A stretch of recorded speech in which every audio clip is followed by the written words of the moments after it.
My name is Michael Harris, and I head up the Department for the Economy's Apprenticeship Development and Marketing branch, and I have responsibility for apprenticeship policy, the marketing of apprenticeships, and also stakeholder engagement, such as today's event.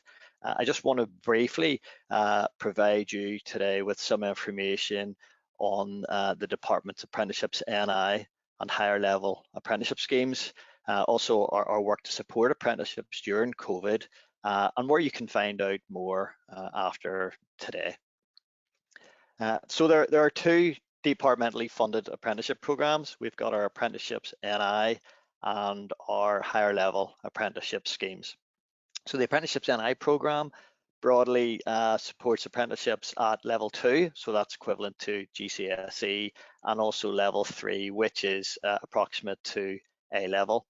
And you can see that we have almost 8,000 participants. At most recent figures would have been from October of last year on the Apprenticeships NI program.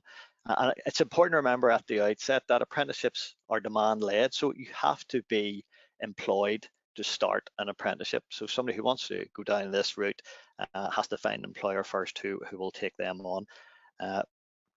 There are approximately 150 what we call apprenticeship frameworks at level 2 and level 3, and they're across a really diverse range of sectors, from animal care through to engineering, pharmacy services, and retail. And I've highlighted some of the apprenticeship frameworks which are probably most relevant to this sector and to you today, but you might also have the need for apprenticeships in other parts of the business, such as accounting or design, facilities management, and marketing. And you'll see there, as I've picked out what I think are probably the ones most relevant to you, such as construction technical, which is around the civil engineering itself, and just within engineering, there are 10 different pathways within that for specialization, and they include electrical and electronic engineering. There's engineering maintenance, fabrication, welding, and installation and commissioning, just to name a few of those. And just a little bit more on it. So an apprenticeship, it combines both on-the-job and off-the-job training, with that off-the-job training element typically being 1 day a week. And that would take place either at one of our further education colleges, a private training organisation, of which there are quite a number of those, or and probably not really relevant to yourselves, but the College of Agriculture, Food and Rural Environment. So they look after apprenticeships in agriculture and land-based engineering, veterinary nursing. The department then, we will fund 100% of that off-the-job training element, particularly, and that's for those aged 16 to 24. At the minute, only certain frameworks, which would include engineering, we would fund those at 50% for people who are aged 25 and older. So those frameworks would be in economic priority areas, so engineering and IT would be examples of those that would receive that 50% funding. And as you can see, there's a completion incentive payment, depending then on various factors. The actual apprenticeship being undertaken and the age of the apprentice will determine really how much of that incentive payment will be paid.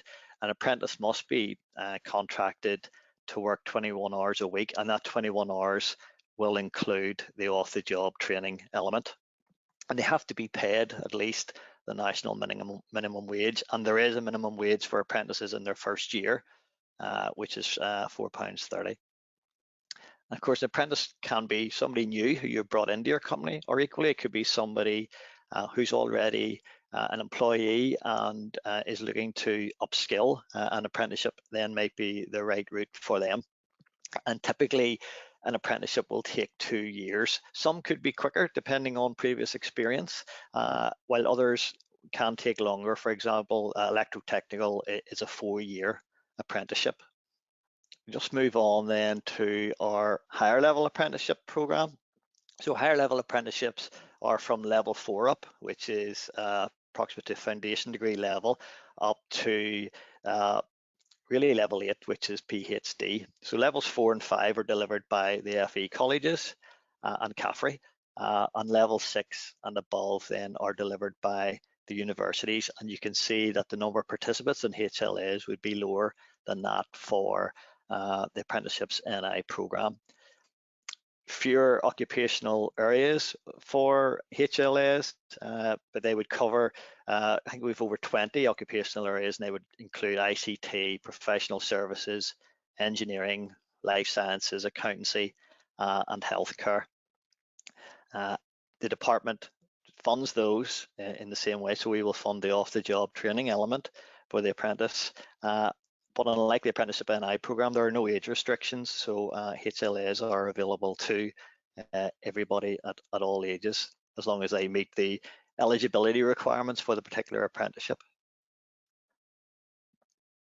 Just want to turn to what we've had to do over the last year and are continuing to do around apprenticeship recovery, because apprenticeships were impacted, like many other jobs, over the last year due to COVID, and we had to bring in some support to help the apprenticeship network over the past year. And the initial focus last year was really to make sure that learners and training providers could continue to be supported during particularly that first lockdown. And this included financial support to training providers to make sure that the infrastructure remained in place. And also we had other initiatives such as providing apprentices and trainees with laptops to help them to continue their studies online where that was practical to do so. And then so following on from that, we worked to develop a package of support then, which had three very clear objectives, which are set out there. You'll see we wanted to minimise apprenticeship job losses, maintain and grow the supply of apprenticeship opportunities, and also support those apprentices who have lost their job due to COVID. So the first element of that package then is what we call the Return, Retain, Result incentive, which was introduced as part of that wider package last September. And the whole purpose of this incentive then is to really reduce the risk of apprentices who have been furloughed. We want to reduce the risk of them being made redundant, and we're doing that by providing financial support to employers to incentivize them to return and retain those apprentices on to successful completion of their apprenticeship. So it was brought in then, we identified there were approximately 4,500 furloughed apprentices who were probably most vulnerable to redundancy when initially the furlough scheme was due to end last November. But of course, as you know, furlough has been extended on a number of occasions, and this latest one is through until the end of September. So there's £3,700 that are available to employers for every apprentice that they return, and you can see that structured over 3 payments. So there's that initial £500 payment for the first full month of employment. There's the retain element, so that's another 2,000, which is really £500 per month for up to 4 months of retained apprenticeship, and then there's the £1,200 for successful achievement for the returned apprentice. And really to ensure that that scheme works fairly and apprentices have been returned from furlough at different stages, it's really backdated to when furlough began. And we've had to extend that. That scheme was originally due to end in March of this year, but because furlough has been extended on several occasions, the decision was taken to extend that support to March of 2022. The other element then is the recruit incentive, and the key aim of this scheme then is to encourage and support employers to create apprenticeship opportunities for both new apprentices and also those who might have been made redundant by other employers. And as you can see there, employers will be offered up to £3,000 for each new apprenticeship opportunity they create, and that is between 1st of April 2020 and 31st of March 2022. And so that will happen, that is applicable for all opportunities created in that period. You'll see the structure of payments there, and that's been designed to balance the need to support employers where their costs are highest, which we believe is early in the apprenticeship, with then the need to encourage retention. So payment one is £2,000 after 90 days retention, and then that further £1,000 after a total of 200 days retention from first employment. I mentioned earlier that not all apprenticeships receive funding from the department. We're looking then to remove that. So that age restriction was introduced in 2012, and as I mentioned before, 50% funding is available for frameworks in what were identified economic priority sectors only, and that restriction came in 2012 mainly due to budget constraints at that time. However, there has always been a long-standing commitment to revisit that, and it's something that certainly the former Minister, Diane Dodds, was very keen to look at again. And as you can see, back in 2012, when we had it, when all age applied right across the board, that approximately 50% of apprentice starts were aged 25 and above. That has reduced now to approximately 6% in 2020, which of course wasn't a typical year anyway, but it's still a very, very low figure. And there's a commitment then in the department's Economic Recovery Action Plan to expand that all age criteria by the end of this year, and we're working to do that at the minute.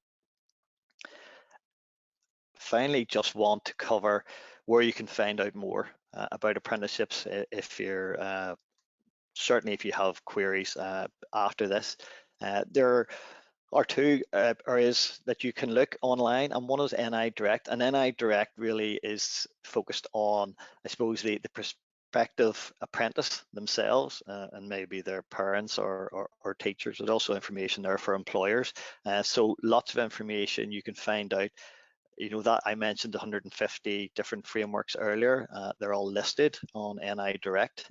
It explains how apprenticeships work. It explains the eligibility requirements.